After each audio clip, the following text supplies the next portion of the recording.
Hi friends, welcome to my channel. నేను daily evening వచ్చేసి ఏదో ఒక రెసిపీ షేర్ చేస్తాను అనేసి మీకు చెప్పాను కదా ఫ్రెండ్స్. వ్లాగ్లో చూడడం చాలామందికి కష్టం అవుతుంది అనేసి చెప్తా ఉన్నారు రెసిపీస్. అందుకే డైలీ ఈవినింగ్ ఏదో ఒక రెసిపీ పెట్టాలి అనేసి డిసైడ్ అయ్యానండి. ఇంకా ముందు రోజు నేను షేర్ చేసిన రోటి పచ్చడి బాగా మందికి నచ్చింది. అలాగే త్వరలోనే ఇంకా రోటి పచ్చళ్ళు కూడా మీకు షేర్ చేస్తూ ఉంటాను ఫ్రెండ్స్.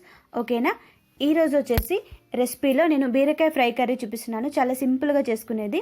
స్టవ్ మీద వచ్చేసి చిన్న ప్యాన్ పెట్టి ఇందులో ఆయిల్ వేసి పోపు దినుసులు వేసుకోవాలి అండి.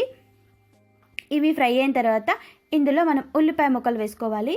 ఇది నేను కారపొడితో చేసే బీరకాయ ఫ్రై కర్రీ అండి. ఇంకా పచ్చిమిరపకాయతో చేసే బీరకాయ ఫ్రై కర్రీ మళ్ళీ ఇంకా ఎప్పుడైనా రెసిపీలో షేర్ చేస్తాను ఫ్రెండ్స్.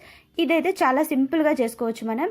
ఇలా ఆనియన్స్ అలాగే ఇంకా కొన్ని నేను వెల్లుల్లి కూడా వేసాను. ఇవి ఫ్రై అవ్వాలండి. ఇంకా తొందరగా ఫ్రై అవ్వాలంటే ఇందులో సాల్ట్ కూడా వేసుకోవచ్చు అండి. తర్వాత కొంచెం అల్లం వెల్లుల్లి పేస్ట్ అనేది వేసాను. అలాగే కొన్ని కరివేపాకు రెమ్మలు, ఇంకా కర్రీకి సరిపడా పసుపు కూడా వేసుకోవాలి. మనం బీరకాయ ముక్కలను వచ్చేసి కట్ చేసిన తర్వాత వాటర్లో వేసామనుకోండి మనకు తొందరగా మగ్గుతాయి.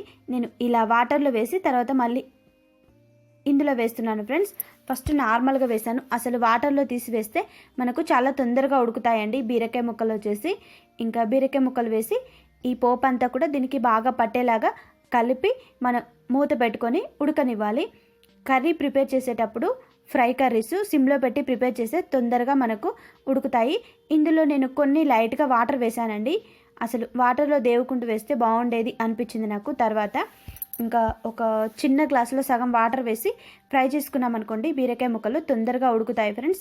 ఇంకా ఇలాగే ఉంచితే మాడిపోతాయి అనేసి నేను కొన్ని వాటర్ వేసాను అంతే, ఎక్కువగా కాదు అండి.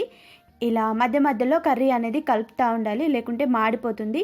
ఈ చిన్న చిన్న టిప్స్ మీరు పాటించండి ఫ్రెండ్స్. ఓకేనా? ఇలా బీరకాయ ముక్కలు మనకు చాలా వరకు మగ్గిన తర్వాత ఇప్పుడు ఇందులో కారపొడి వేసుకోవాలి అండి. మీరు ఎండుమిరపకాయలు పొడి కూడా చేసి వేసుకోవచ్చు. ఇలా కారపొడి లేదు అనుకునే వాళ్ళు మాత్రం ఇంకా కారపొడి వేసి మళ్ళీ ఒకసారి బాగా కలుపుకోవాలి. ఇలా కలుపుకున్న తర్వాత ఇప్పుడు ఇందులో తగినంత సాల్ట్ కూడా వేసుకోవాలి అండి, కర్రీ మొత్తానికి సరిపడా. ఇప్పుడు నేను కారపొడితో చూపించాను కదా బీరకాయ ఫ్రై కర్రీ వచ్చేసి మళ్ళీ ఇంకోసారి రెసిపీలలో మీకు పచ్చిమిరపకాయలతోని లేకుంటే పచ్చిమిరపకాయ పేస్ట్తో చూపిస్తానండి బీరకాయ ఫ్రై. ఇంకా పాలు పోసి కూడా వండుకుంటాం కదా బీరకాయ ఎగ్ కర్రీ, ఇంకా బీరకాయ పచ్చడి, ఇవన్నీ మీకు ముందు వ్లాగులలో షేర్ చేస్తూ ఉంటాను. అలాగే ఈరోజు మార్నింగ్ పెట్టిన బీరకాయ పొట్టు పులుసు ఎలా ఉంది అనేది నాకు చెప్పండి ఫ్రెండ్స్. ఇలా కారం ఉప్పు వేసి కలుపుకొని మనం మూత పెట్టిన తర్వాత ఆయిల్ అనేది ఇలా పైనకి పేరుతుంది అండి. ఇలా ఆయిల్ పైనకి పేరింది అంటే కర్రీ మొత్తం రెడీ అయిపోయినట్టు. లాస్ట్లో కొంచెం కొత్తిమీర ధనియాల పొడి వేసుకుంటే మన బీరకాయ ఫ్రై కర్రీ రెడీ అయిపోతుందండి. చూసారు కదా, చాలా సింపుల్గా మనం ఏ ఇంగ్రీడియంట్స్ లేకపోయినా కూడా ఇంట్లో ఉండే ఉప్పు కారం ఉల్లిపాయలతోనే బీరకాయ కర్రీ అనేది టేస్టీగా ఇలా ప్రిపేర్ చేసుకోవచ్చు అండి.